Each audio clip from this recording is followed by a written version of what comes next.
देखिए, question number first की बात करते हैं कि शारीरिक परिस्थितियों से संबंधित कौन सा मिलान गलत है। किससे बात के एनाटॉमिकल पोजीशन की बात कही गई है कि इसमें कौन सा आपका मिलान गलत हो सकता है। बहुत ही ध्यान से देखेंगे। पैर का तलवा डॉर्सल, क्या ये डॉर्सल होता है? तो ये आपका एक ये गलत है, डॉर्सल नहीं होता है। दूसरा, हाथ की हथेली पामर, मतलब आप ऐसे ऊपर हाथ करते हैं जैसे दिखाते हैं तो उसको पामर बोलते हैं, तो बिल्कुल करेक्ट है। मध्य रेखा से दूर भुजा का भाग प्रॉक्सिमल, तो क्या ये प्रॉक्सिमल है? तो ये आपका प्रॉक्सिमल नहीं, आपका डिजिटल होगा।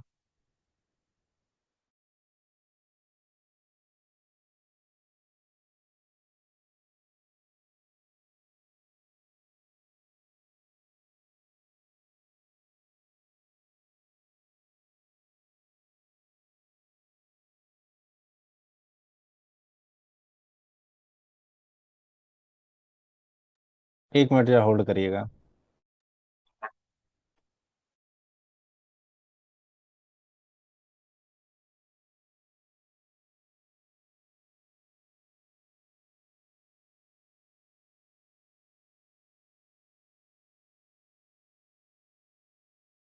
चलिए, तो क्वेश्चन कहाँ पर था? पैर का तलवा डॉर्सल, ये आपका डॉर्सल यहाँ पे नहीं होगा, पे क्या होगा? प्लांटर होगा। PLANTER, प्लांटर होगा। ठीक है, इस गुड वजह से इवनिंग ये आपका। सर। Good evening. इसके बाद, भेज दिए सर। ठीक, ओके, अभी देख लेंगे, अभी क्लास कर लेते हैं। हाथ की हथेली पामर, मतलब जब ये आपका हाथ का जो आप स्क्रीन मेरा दिख रहा होगा, ये जो हाथ है, हाथ को इसको बोलते हैं पामर बोलते हैं। तीसरा, मध्य रेखा से दूर भुजा का भाग प्रॉक्सिमल, तो प्रॉक्सिमल नहीं, डिजिटल होता है। DISITAL, डिजिटल होता है, तो ये आपका ये गलत होगा। बाकी क्या है? और शरीर का दाहिना भाग डेक्स्टर होता है, शरीर का बायां भाग सिनिस्टर होता है, शरीर का बाहरी भाग सुपरफिशियल होता है। तो आपका क्या हो जाएगा? इसमें से दो आपका गलत है, मतलब एक पहला गलत है, एक दूसरा गलत है। तो आपका क्या हो जाएगा? ऊपर में से एक से अधिक आपका गलत है। ठीक। क्यों? रीजन क्या है? पैर का तलवा जो होता है उसे हम प्लांटर बोलते हैं, ना कि डार्सल बोलते हैं। ठीक, एक तो ये गलत है। हाथ की हथेली, मतलब ये सरफेस जो होता है, इसको क्या बोलते हैं? हम पामर बोलते हैं, सही है। मध्य रेखा से दूर भुजा का भाग, ये जो मध्य रेखा से अगर इधर दूर वाला भाग जाते हैं तो उसको हम डिजिटल बोलते हैं, पास वाले के प्रॉक्सिमल बोलते हैं, तो यही गलत हो गया। शरीर का दाहिना भाग, मतलब शरीर का जो आपके इसका जो दाहिना भाग होता है उसे हम क्या बोलते हैं? डेस्टर बोलते हैं, डेक्स्टर। इसके बाद शरीर का बायां भाग को सिनिस्टर बोलते हैं। और शरीर का ऊपरी भाग, मतलब ये शरीर का एक ऊपर एक नीचे वाला भाग है, मतलब एक कह सकते हैं कि कमर के नीचे वाला और कमर के ऊपर वाले भाग को, तो ऊपर वाले भाग को सुपरफिशियल बोलते हैं। तो ठीक है, तो दो गलत है, तो आपका हो जाएगा ऑप्शन जी करेक्ट हो जाएगा। क्वेश्चन नंबर दूसरा देखिए। मूलभूत शारीरिक परिस्थितियों से संबंधित कौन सा मिलान गलत है? किसकी बात कही जा रही है? फंडामेंटल एनाटॉमिकल पोजीशंस की बात कही जा रही है। देखिए, शरीर की छाती एंटीरियर, जो शरीर की छाती होती है उसे हम क्या बोलते हैं? एंटीरियर, मतलब सामने वाला भाग को, तो सही है। शरीर के अंग का दाहिना या बायां भाग को लेटर बोलते हैं, तो बिल्कुल सही बोलते हैं, तो आपको क्या बोलेंगे? लेटर बोलेंगे। सी वाला क्या है? उपरोक्त से हृदय की स्थिति डॉर्सल, तो ये भी बिल्कुल सही है, डॉर्सल होता है। इसके बाद आकर डी आएगा पेट, पेट से ऊपर की स्थिति इंफीरियर, यहाँ पे इंफीरियर नहीं होगा, यहाँ पे सुपीरियर होगा। SUPERIOR, superior. क्यों? क्योंकि आपका क्या है? ये पेट की सिर की स्थिति, पेट के सिर से स्थिति क्या होगा? पेट, ये पेट है, मान लीजिए ये पेट है, पेट से सिर की स्थिति, ये ऊपर सर है, तो क्या होगा आपका? पेट से ऊपर है, तो ये हमेशा कितना आएगा? सुपीरियर में आएगा। ठीक, तो आपका यही वाला क्या है? गलत आपका हो जाएगा। तो आपका कौन सा गलत हुआ? ऑप्शन डी गलत हुआ, तो आपका हो जाएगा ऑप्शन डी करेक्ट हो जाएगा। बाकी सब सही है। एंटीरियर छाती, शरीर की छाती वाले भाग को, शरीर के अंग का दाहिना भाग को लेटर बोलते हैं। उपरो उपरोस्थी जो है, क्या, हृदय की स्थिति को डॉर्सल बोलते हैं। और जो इन्फीरियर, यही आपका गलत है, यहाँ पर सुपीरियर होना चाहिए। बाकी दाया कान और बाया कान, मतलब कोई भी चीज जब दो हो, जैसे एक हाथ इधर एक हाथ इधर, दो कान है, एक इधर एक लेफ्ट एक राइट, तो उसको हम क्या बोलते हैं? सिमेट्रिकल बोलते हैं, जब कोई चीज जो दोनों सेम होती है। ठीक, तो उसको सिमेट्रिकल, तो आपका हो जाएगा ऑप्शन डी करेक्ट हो जाएगा। गुड इवनिंग, जो लोग अभी से जुड़े हैं, क्लास कर लेते हैं, इसके बाद बात करते हैं। देखिए, कलाई से नाखून की स्थिति, ये आपका जो कलाई है, ठीक है। ये कलाई है, कलाई से इधर का पोर्शन, नाखून के पोर्शन का स्थिति क्या हो जाएगा आपका? इंटीरियर। बिल्कुल सही है। इंटीरियर मतलब क्या होता है? सामने। सामने भाग को इंटीरियर बोलते हैं। पोस्टीरियर मतलब पीछे के भाग को बोलते हैं। लेटरल मतलब क्या होता है? दाएं या बाएं होता है। बहुत ही ध्यान से देखते रहिएगा। सिनिस्टर मतलब क्या होता है? आपका दाएं तरफ होता है, ठीक है, दाएं। दाएं बोले तो बाएं, बाएं तरफ, बाएं तरफ, ठीक। इसके बाद आ डिस्टर क्या होता है आपका? लिम्स से संबंधित होता है, ये लिम्स। ये लिम्स से संबंधित होता है, इसी के कारण आपका ऑप्शन ई गलत हो जाएगा, ठीक। क्योंकि ये क्या होता है? लिम्स से संबंधित होता है, इस वजह से जो है आपका ये गलत हो जाएगा। बाकी प्रॉक्सिमल, वेंट्रिकल और डॉर्सी ये क्या है आपका? कलाई से नाखून की स्थिति को ठीक ढंग से जो है दर्शाते हैं। नेक्स्ट क्वेश्चन देखिए, क्वेश्चन नंबर 4। कोशिका से संबंधित कौन सा मिलान गलत है? कोशिका से संबंधित बात करते हैं, यानी कि related to the cell. Cell में क्या क्या, तो अब जितने भी आपकी इधर पे क्या है, जितने भी सूक्ष्म इकाई उसको हम एक तरफ ले आए। जैसे जीवन की मूलभूत मूल इकाई, यानी कि बेसिक यूनिट ऑफ सेल, आप क्या होता है? लाइफ आपका सेल होता है। क्या क्या बनता है देखिए, सेल या सेल के बाद टिश्यू होता है, टिश्यू के बाद ऑर्गन होता है, ऑर्गन के बाद आपकी बॉडी सिस्टम बनता है, सिस्टम के बाद आपकी पूरी बॉडी बनती है, ठीक, बॉडी। या फिर और एक आध दो और बुक पढ़ेंगे तो सेल, टिश्यू, ऑर्गन, ऑर्गेनिज्म, इसके बाद सिस्टम, फिर एक और बॉडी बनेगा। तो ये आपका क्रम होता है। तो आपका जो बेसिक यूनिट ऑफ लाइफ होता है वो सेल होता है। आवाज तो जा रही है, बताइए यस या नो। Yes sir. यस ठीक है। सर, आवाज आ ठीक। रही है। देखिए अब दूसरा क्या है, जीवन का भौतिक आधार मतलब फिजिकल बेसिस ऑफ लाइफ प्रोटोप्लाज्मा होता है। तो ये भी सही, मतलब जीवन का भौतिक आधार आपका जीव द्रव होता है, तो ये भी सही है। ऊर्जा का तात्कालिक स्रोत आपका एटीपी होता है। कुछ लोग के मन में आएगा कि नहीं सर माइक्रोकॉन्ड्रिया होना चाहिए, तो माइक्रोकॉन्ड्रिया क्या, वो तत्कालिक ऊर्जा आपको देता है, लेकिन उससे पहले आपका एटीपी आपका हो जाएगा। कोशिका का द्रव, कोशिका द्रव और केंद्रक जीव द्रव कहलाता है, ये भी सही, मतलब जहाँ पे साइटोप्लाज्म प्लस न्यूक्लियस आपके होंगे वो क्या होगा आपका? जीवद्रव्य यानी प्रोटोप्लाज्म हो जाएगा। कोशिका के सूक्ष्म परमाणविक थैले यानी कि माइक्रोकॉन्ड्रिया आपका करेक्ट हो जाएगा। कोशिका का मध्यस्थ आपका गॉल्जी पिंड यानी कि गॉल्जी बॉडी हो जाएगा, जो चीजों को गला देता है। तो आपका क्या हो जाएगा? इनमें से कौन सा मिलान गलत है? तो गलत को तो कोई नहीं है, तो इनमें से कोई नहीं, ठीक है, इनमें से कोई नहीं करेंगे तो आपका सारे मिलान आपके सही हैं, इस वजह से आपका हो जाएगा, ठीक। अगला क्वेश्चन देखिए, क्वेश्चन नंबर 5।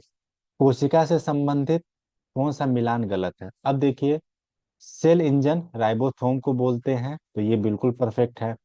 कोशिका की लाइसोसोम पाचन थैली डायस्ट्रोबैक ऑफ लाइसोसोम होता है, बिल्कुल ये भी सही है। इसके बाद क्रिनल आपका ये न्यूक्लियस होता है, तो ये भी आपका सही है। आत्मघाती थैला आपका हो जाएगा, तो ये गॉल्जी बॉडी। क्या आत्मघाती थैला गॉल्जी बॉडी होता है? बताइए। सुसाइड बैग आपका क्या होता है? लाइसोसोम होता है, ना कि गॉल्जी बॉडी होता है। लाइसोसोम। LYSOSOM लाइसोसोम होता है, इस वजह से आपका गॉल्जी बॉडी क्या करता है? जैसे लाइक दैट, एक जैसे आप रोड पे आते हैं तो ट्रैफिक होता है, तो उसी प्रकार हमारे बॉडी में करता है गॉल्जी बॉडी, किसको अंदर प्रवेश करना है किसको बाहर भेजना है, वो सब इसके हाथ में कंट्रोल होता है। तो इस वजह से ऑप्शन यही आपका गलत हो जाता है। कोशिका रस रिक्तिकाएं होती हैं, प्रोटीन का खजाना आपका राइबोसोम हो जाएगा, कारखाना। तो आपका क्या हो जाएगा? Option D is the correct, यानी कि यही मिलान आपका गलत है। अगला देखिए, माइक्रोकॉन्ड्रिया से संबंधित कौन सा विषम है? माइक्रोकॉन्ड्रिया यानी कि माइक्रोकॉन्ड्रिया को क्या क्या बोलते हैं, जरा बताएं आप सभी लोग, बोलिए।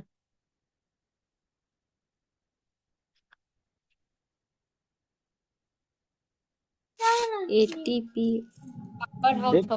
देखिए, हम माइक्रोकॉन्ड्रिया को क्या एटीपी बोलते पर। हैं? एटीपी मिल भी बोलते हैं, पावर हाउस भी बोलते हैं, ठीक है, सेल का पावर हाउस भी बोलते हैं। तो आपका क्या हो जाएगा?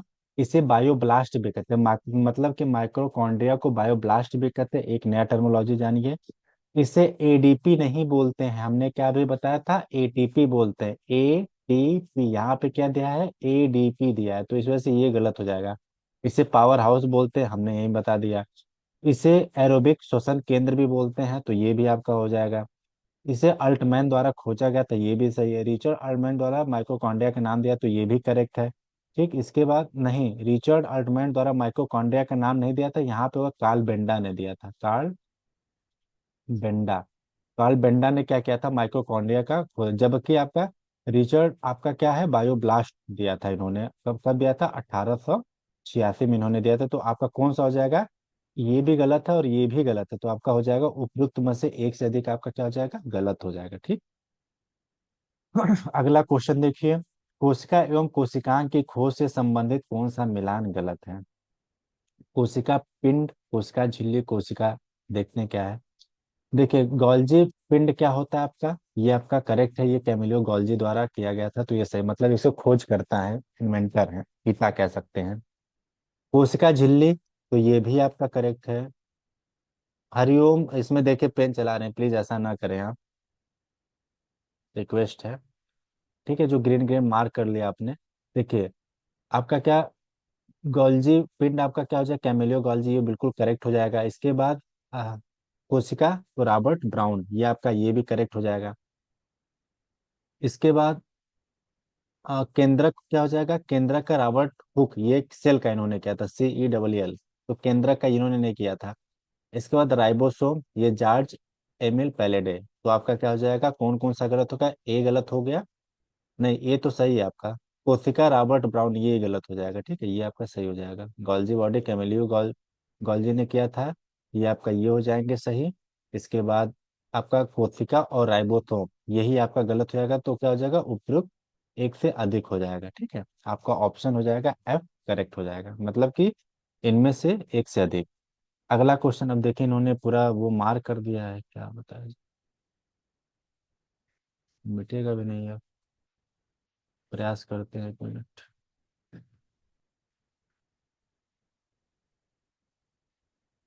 ठीक, खैर हो गया। अगला क्वेश्चन देखिए, एंडोप्लाज्मिक रेटिकुलम में रेटिकुलम का क्या अर्थ होता है। हमने बताया था ना कि ये प्रोटीन के दो होते हैं, जिसमें आपका एक में वसा, एक में प्रोटीन का संचरण होता है, एक रफ होता है, एक स्मूथ होता है। तो इसमें क्या हो जाएगा, का अर्थ होता है नेटवर्क। नेटवर्क क्या होता है, रेटिकुलम का मतलब नेटवर्क होता है, एंडोप्लाज्मिक रेटिकुलम में रेटिकुलम का मतलब होता है आपका नेटवर्क, आपका करेक्ट हो जाएगा। अगला क्वेश्चन देखिए, कोशिका विभाजन से संबंधित कौन सा मिलान गलत है, किससे, cell cell division, cell division से कौन सा ऐसा है जो आपका क्या है, ये मिलान गलत है। अब क्या है, तंत्रिका कोशिका है, ये आपका परफेक्ट है, एक निश्चित आयु के बाद कोशिका विभाजन नहीं करती, तो जो आपका वो नर्व सेल होता है, उसमें एक समय के बाद, मतलब जब तक आप युवा हैं, जवान है, तब तक तो ठीक है, हो जाएगा।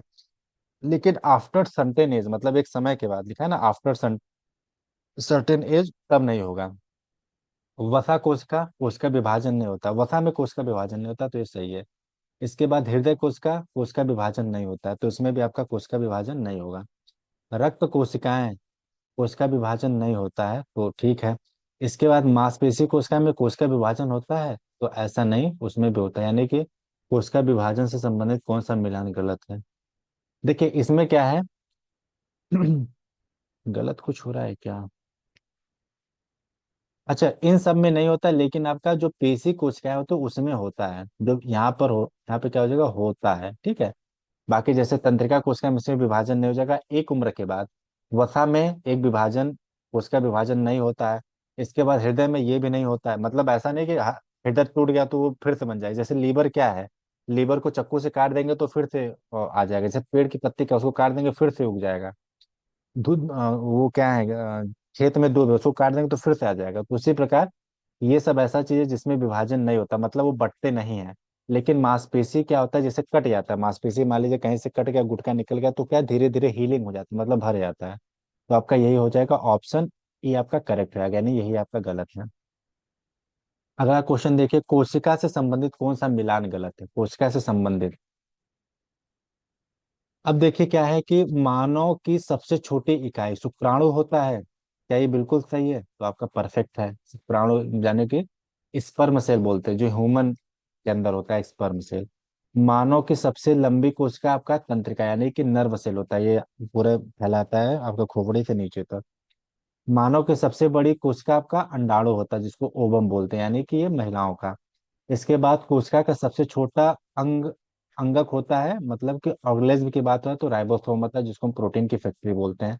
तो इनमें से क्या हो जाएगा, इनमें से कोई गलत है ही नहीं, तो आपका हो जाएगा इनमें से एक से अधिक कोई, तो यानी कि सब सही, ये भी सही, ये भी सही, ये भी सही, ये भी, तो आपका सब सही है। ठीक। अब आते हैं क्वेश्चन नंबर पार्ट में, देखें बोर्ड तो नहीं ना हो रहा है। No sir. ठीक, ओके।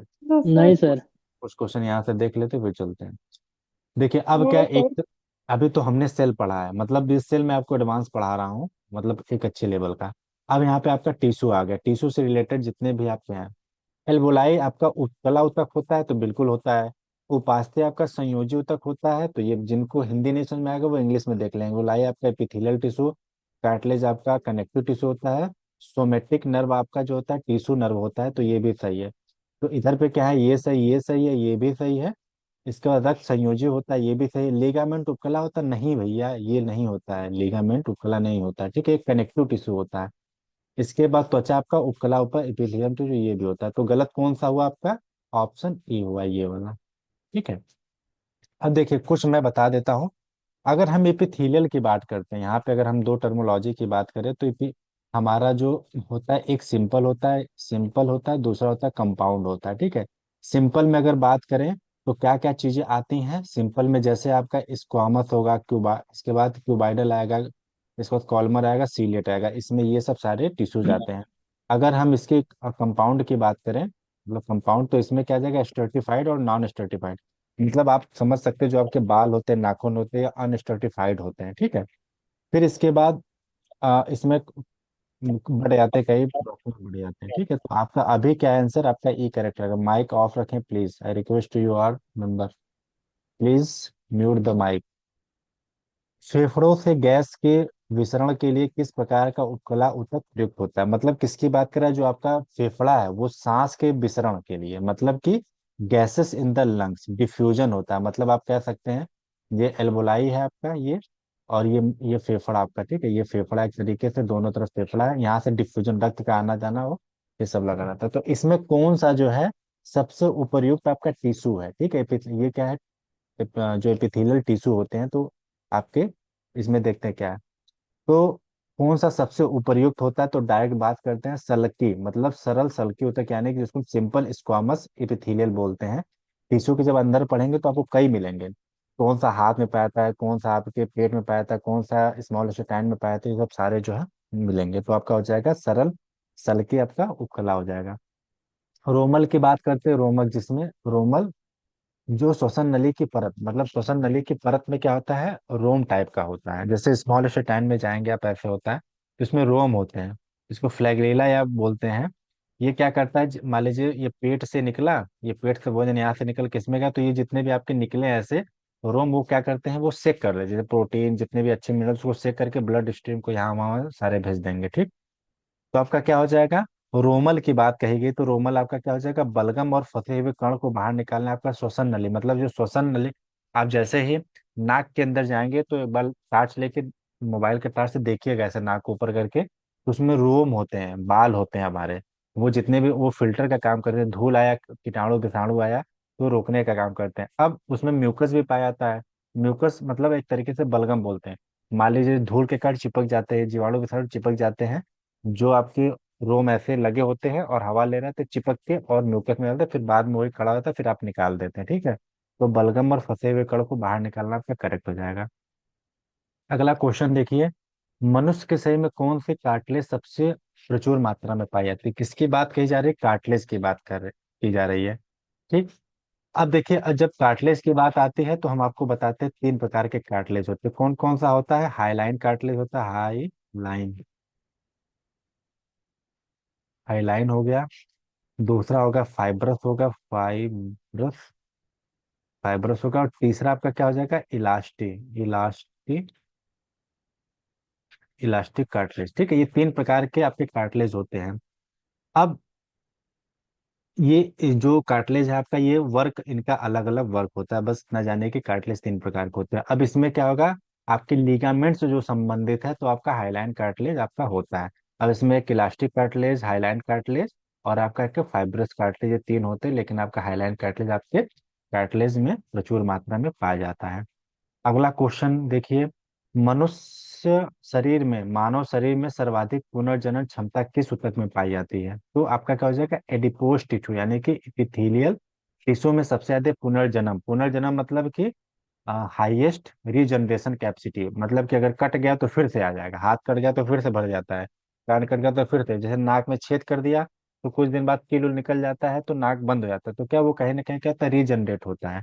जैसे सेल क्या है, लाखों मरते हैं, आपको रोज नहाते हैं, रोज बह जाते हैं पानी, लेकिन पता ही नहीं चलते हैं। ठीक, तो आपका हो जाएगा एडिपोस्ट, ये आपका एपिथेलियल टिश्यू आपका करेक्ट रहेगा। अगला क्वेश्चन देखिए, हृदय में पाया जाने वाला मांसपेशी ऊतक किस प्रकार का होता है? हृदय में पाए जाने वाला, अब हृदय की बात आती है तो हृदय में मांसपेशी की अगर बात करते हैं तो तीन प्रकार के होते हैं। कौन कौन सा होता है देखिए, एक होता है पेरिकार्डियम, ये क्या होता है? बाहरी, सबसे बाहरी होता है, ठीक है, बाहरी को बोलते हैं पेरिकार्डियम, पेरिकार्डियम होता है। दूसरा जो होता है मायोकार्डियम होता है, इसी को हम क्या बोलते हैं? अगर पूछा जाता है कि हृदय की मसल्स, हृदय के अध्ययन को मायोकार्डियम बोलते हैं, ठीक है। इसके बाद जो थर्ड होता है इसको बोलते हैं इंडोकार्डियम होता है, इंडोकार्डियम होता है, ठीक है। तीन प्रकार का हो गया, पेरिकार्डियम, मायोकार्डियम, इंडोकार्डियम। पेरी जो सबसे ऊपर होता है, मान लीजिए ये हृदय है, ठीक है, हृदय में जो सबसे बाहरी परत है इसको हम पेरी बोलेंगे। इसके नीचे वाला जो होता है इसको हम क्या बोलेंगे? मायोकार्डियम बोलते हैं। जो अंदर होता है इसको बोलेंगे इंडोकार्डियम। अब जब ये पढ़ेंगे तो आपको ये भी पता होना चाहिए, जब आपका जो हृदय है, हृदय में एक लिक्विड पाया जाता है, वो कहाँ लिक्विड होगा? आपका इंडोकार्डियम और मायोकार्डियम के बीच में एक सेरस नाम का पदार्थ होता है। जैसे हमने आपको चेस्ट पे एक मुक्का मारा या किसी का लड़ाई झगड़ा में लग गया तो क्या करते हैं? बबलिंग करते हैं, ठीक। तो चोट नहीं लगते, मतलब मेन आपका मुख्य इनर वाले को चोट नहीं लगना चाहिए, तो इसी वजह से। अब क्वेश्चन क्या, हृदय में पाए जाने वाले मांसपेशियों किस प्रकार के होते हैं? तो आपका क्या हो जाएगा? आ, ये अनैच्छिक होते हैं, मतलब ये आपके इच्छा अनुसार काम नहीं करेंगे, अपने इच्छा अनुसार काम करेंगे, वो आपसे नहीं पूछ के चलेंगे कि भैया बताइए धड़के कि नहीं धड़के, तो ऐसा नहीं होता, तो अनैच्छिक क्रियाएं आपकी होती हैं, ठीक। आगे चलते हैं, निम्नलिखित में से कौन सा विशिष्ट संयोजी ऊतक नहीं है? विशिष्ट संयोजी की बात कही जा रही है तो आपका क्या हो जाएगा? चिकनी मांसपेशी आपका क्या है? विशिष्ट ऊतक नहीं होती है। यू आप कह सकते हैं स्मूथ मसल जो होती है ये नहीं होती है। आगे देखिए, निम्नलिखित में से कौन सा संयोजी ऊतक मैट्रिक्स में पाया जाने वाला रेशा नहीं है? मैट्रिक्स, मैट्रिक्स में पाया जाने वाला रेशा नहीं है तो कौन सा था? मायोफाइब्रिल, ये मसल्स में पाया जाता है, ना कि आपके संयोजी ऊतक में पाया जाता है, तो इस वजह से। अब देखिए, ये जो आपका कोलेजन होता है ये क्या होता है? प्रोटीन आपका मैट्रिक्स बोन में होता है तो उसे हम कोलेजन बोलते हैं, ठीक। जब आपका बोन में प्रोटीन मैट्रिक्स बोन में पाया जाता है तो उसे हम कोलेजन बोलते हैं। अगला देखिए, निम्नलिखित में से कौन सा संयोजी ऊतक गैर संवहनी प्रकृति का है? जिसकी गैर समझने बोलोगे, non vascular in the nature का है, तो क्या हो जाएगा आपका? उपास्थि आपका करेक्ट हो जाएगा। अब जो देखिए कार्टिलेज क्या होता है? रक्त, इसमें कार्टिलेज में हमने पहले आपको बताया था इसमें रक्त परिवहन नहीं होता है। जैसे कान है, कान में, जैसे महिलाओं में कान छिदता है, पुरुष में तो उसमें क्या, आपको ब्लड नहीं आता है, इस वजह से क्या है, इसमें गैर संवहनी प्रकृति का होता है आपका कार्टिलेज, ठीक है। जो नाक हो गया, कान हो गया, और शरीर में और क्या हो सकता है? हम्म नाभि, कुछ लोग नाभि में भी वो नाभि को भी छिदाते हैं, उसमें क्या पहनते हैं, उसको क्या बोलते हैं जरा बताइए, उसको टर्मोलॉजी क्या बोलते हैं? जो नाभि में लोग वो पहनते हैं, आजकल फैशन आ गया है, नाभि में पहनते हैं, तो वहां पे कुछ कुछ चीजों में आपका ये कार्टिलेज टाइप का होता है। इसके बाद क्या है? एल्वेओलर टिश्यू, ये एल्वेओलर टिश्यू क्या होता है? ये आपका मांसपेशी होता है जो चमड़ी को जोड़ती है, हमने बताया था ना। आपका जैसे बोन टू बोन होता है, bone to BLB, bone to bone आपका लिगामेंट जोड़ता है, bone to BTM bone to muscles आपका टेंडन जोड़ता है, लेकिन आपका चमड़ी, चमड़ी से मांसपेशी, मांसपेशी कौन जोड़ता है? तो एल्वेओलर टिश्यू जोड़ता है, याद रखिएगा। इसके बाद आगे देखिए क्या क्वेश्चन है कि निम्नलिखित में से कौन सा संयोजी ऊतक का कार्य नहीं है? इसका क्या कार्य नहीं है? तो आपका हो जाएगा संयोजी ऊतक का, तो हो जाएगा तंत्रिका आवेग का संचरण, आपका यही नहीं होगा, ठीक है। यानी कि आपका बाइंडिंग एंड सपोर्टिंग करता है, ट्रांसपोर्टेशन आप गैसेस करता है, इसके बाद स्टोरेज ऑफ फैट है, ट्रांसमिशन इम्पल्स ऑफ नर्व, ये संयोजी ऊतक का कार्य नहीं होता है, तो यही आपका करेक्ट रहेगा, रिपेयर ऑफ द टिश्यू, तो आपका हो जाएगा option D is the correct answer. Okay, अब यहीं पे करते हैं।